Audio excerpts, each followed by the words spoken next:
Switzerland Davos நகரில் நடைபெறும் சர்வதேச பொருளாதார மாநாட்டில் அமெரிக்க அதிபர் டிரம்ப் பங்கேற்று உரையாற்றினார்.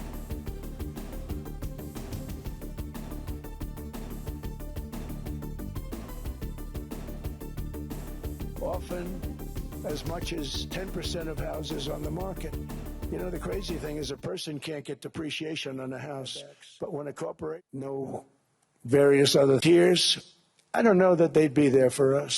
They're not there for us on Iceland, that I can tell you. I mean, our stock market took the first dip yesterday because of Iceland. So Iceland's already cost us a lot. Greenland விவகாரத்தில் ராணுவத்தை America பயன்படுத்த முடியும் என Trump உரை நிகழ்த்தியிருக்கிறார். கூடுதல் தகவல்களை தருகிறார் எமது செய்தியாளர் ராஜகுமரன். முழு விவரங்கள் என்ன? டென்மார்க் நாட்டினுடைய கட்டுப்பாட்டில் இருக்கும் சுய ஆட்சி பகுதியாக இருக்கக்கூடிய கிரீன்லாந்தை கைப்பற்றுவதற்காக அமெரிக்கா துடித்துக் கொண்டிருக்கின்றது. கிரீன்லாந்தை பகுதியை கைப்பற்றுவதன் மூலமாக அங்கே இருக்கக்கூடிய வளங்களை அமெரிக்காவால் பயன்படுத்திக் கொள்ள முடியும். அது மட்டுமல்லாமல் மிக முக்கியமான ஆர்க்டிக் பிரதேசத்தினுடைய கடல் வழித்தடங்கள் அந்த பகுதியில் இருப்பதன் காரணமாக ராணுவ முக்கியத்துவம் கொண்ட பகுதியாக கிரீன்லாந்தை அமெரிக்கா நினைக்கின்றது. எனவேதான் கிரீன்லாந்தை இணைத்துக் கொள்வதற்காக அமெரிக்காவினுடைய அதிபர் டொனால்ட் ட்ரம்ப் தொடர் முயற்சிகளை மேற்கொண்டிருக்கின்றார். டென்மார்க் நாடும் கூட ராணுவ கூட்டமைப்பான நாட்டோ கூட்டமைப்பிலே அமெரிக்காவுடன் இணைந்திருக்கின்றது. இந்த நிலையில நாட்டோ நாடு ஒன்றின் மீது அமெரிக்காவினுடைய அதிபர் டொனால்ட் ட்ரம்ப் அந்த நாட்டினுடைய பகுதியை இணைத்துக் கொள்ள பார்க்கின்றார் என்று பிரான்ஸ், பிரிட்டன், ஜெர்மனி உள்ளிட்ட முக்கியமான நாடுகள் எல்லாம் அதற்கு எதிர்ப்பு தெரிவித்து வரக்கூடிய நிலையில் தான் டொனால்ட் ட்ரம்ப் இந்த கருத்தை சொல்லி இருக்கின்றார். கிரீன்லாந்து விவகாரத்திலே அமெரிக்காவால் ராணுவத்தை பயன்படுத்த முடியும் என்று எச்சரித்திருக்கக்கூடிய டொனால்ட் ட்ரம்ப் உலகத்தின் மிகச்சிறந்த ராணுவம் அமெரிக்க ராணுவம் தான் என்பதை நினைவூட்டி இருக்கின்றார்.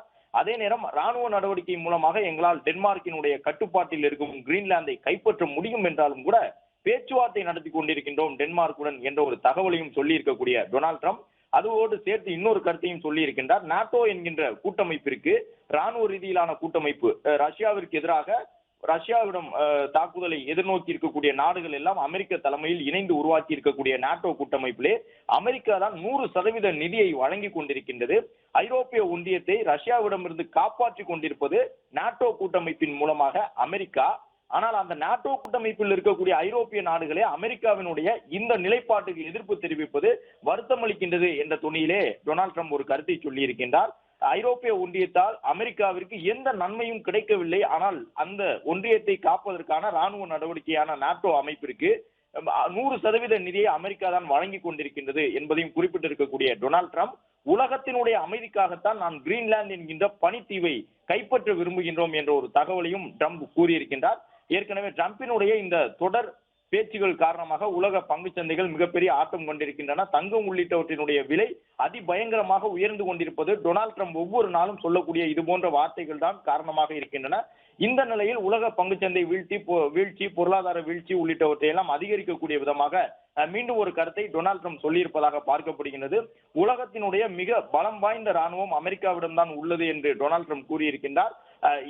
எப்போது நினைத்தாலும் கிரீன்லாந்து விவகாரத்திலே ராணுவ நடவடிக்கையை அமெரிக்காவால் தொடங்க முடியும் எனவும் நாட்டோ கூட்டமைப்பின் காரணமாக அமெரிக்காவிற்கு எந்த பலனும் இல்லை, ஆனால் நிதியை மட்டும் கொடுத்து ரஷ்யாவிடமிருந்து ஐரோப்பிய ஒன்றிய நாடுகளை நாங்கள் காப்பாற்றிக் கொண்டிருக்கின்றோம் என்ற ஒரு கருத்தையும் டொனால்ட் ட்ரம்ப் கூறியிருக்கின்றார். தகவல்களுக்கு நன்றி ராஜகுமரன்.